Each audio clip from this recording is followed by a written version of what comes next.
What's up, everybody? My name is Lee Smith. I'm from Mount Vernon, New York, and this is my run and shoot in Atlanta hot sauce story. By the way, I have numerous run and shoot tales, but I'm just gonna keep this to just hot sauce and some of my thoughts, and impressions and all that. Okay, so a lot of you out there watching might be 12 years old, 15 years old, I'm 17 years old. Like, you weren't even alive then, okay? And so, like, you might be wondering, did Hot Sauce do all that stuff that he did on the AND1 tour in just like a regular game, just like at your local rec? Well, I can tell you the answer is yes. Yes, he did. The only thing that I would say is that I don't remember exactly if I ever saw him bounce the ball off a guy's head. So I can't verify that. But all that freaky through the legs, back the other way through the legs, shifty, shaky, throw the ball out, the sham god type of stuff and all that. Yeah, like yeah, man. Dude had a serious imagination, But now I have to kind of give you the thing where, like, this was probably around '98. No, actually, so it was.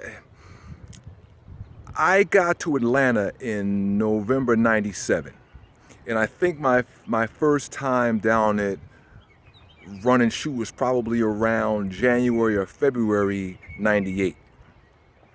But I don't think that he was coming there then. I think he didn't get there until maybe '99.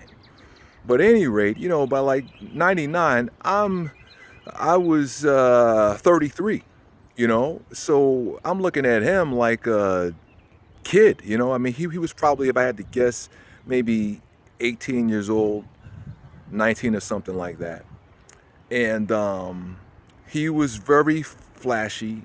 He had the nickname then, actually, and we actually played against each other a few times, and I actually wound up having to guard him because he was just violating everybody else, really.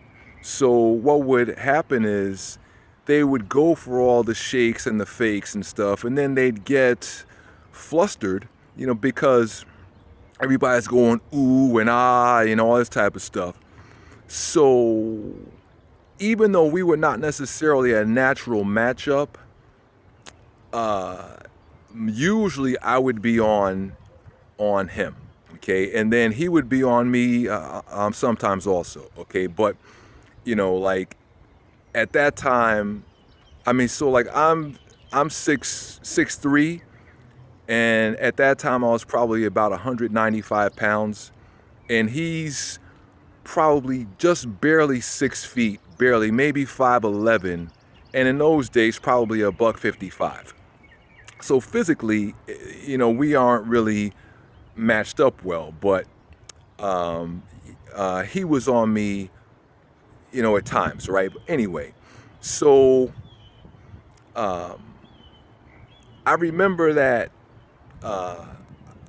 I figured out that he was generally not going to actually attack you any way other than going from his left hand back to his right hand. So if you just didn't fall for all the okey doke, and by the way, it's hard to do because he had some serious fakes and feints and herky jerky and all that type of stuff. But if you keep your defensive discipline, okay, watch the guy's waist, okay, you can time him out, okay. So what happened was, I was able to kind of bottle him up, but you couldn't bottle him up all the way. And so, like, I remember I would sit on his move where he would kind of rock you like this, and then he'd hit you going, left, and then come back hard right. Okay. So I would sit on that. And one day he kind of figured that out.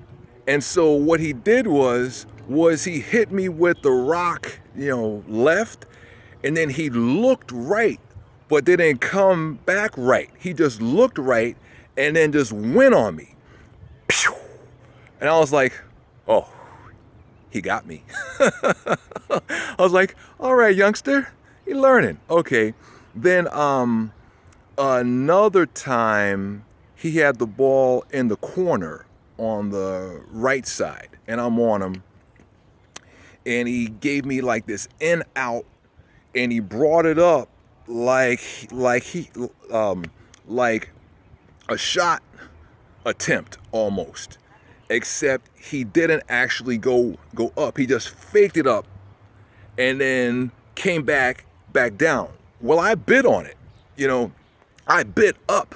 So as he goes up and then comes back, I'm up like this, and he just went, and I was like, oh, he got me. Oh my youngster, nice. All right, youngin.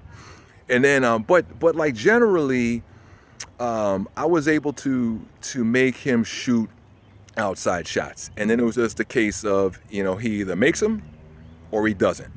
So I would say that sometimes he made the shot, sometimes not, but it was certainly a lot of fun. And then when I had the ball, I mean, like he really couldn't do anything against me because physically he just could not match up against me.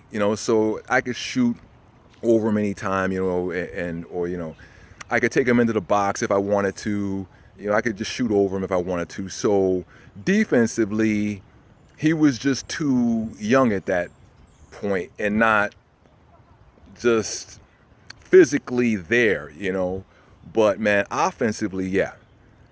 This dude brought the house down several times where he just shook dudes. I mean, just crazy, like razzle dazzle, left, right, fake up, back this way, back that way, and then look this way and right through the legs, and then go and get it, and then like look at the dude, and be like this, come back. I mean, all that, man. Like the dude, yeah. So he did that stuff in real pickup games, but I will say though, from what I remember, generally he only got super fancy if they were way up. Like if the game was still in doubt, like he was still like fancy, but there were levels to that, but yeah, definitely, yeah, man, Sauce, yeah. So definitely what you saw in the mixtape, that was him. Make no mistake. All right. Anyway, I got a bunch of basketball stories, man. Pros, neighborhood legends, Manhattan, Queens, Bronx, Westchester, New Jersey, ATL. Yeah, I mean, I got lots of them. Okay, so anyway, I will probably come back with another run and shoot tale, or some other tale soon. This is Lee, and I'll see you soon.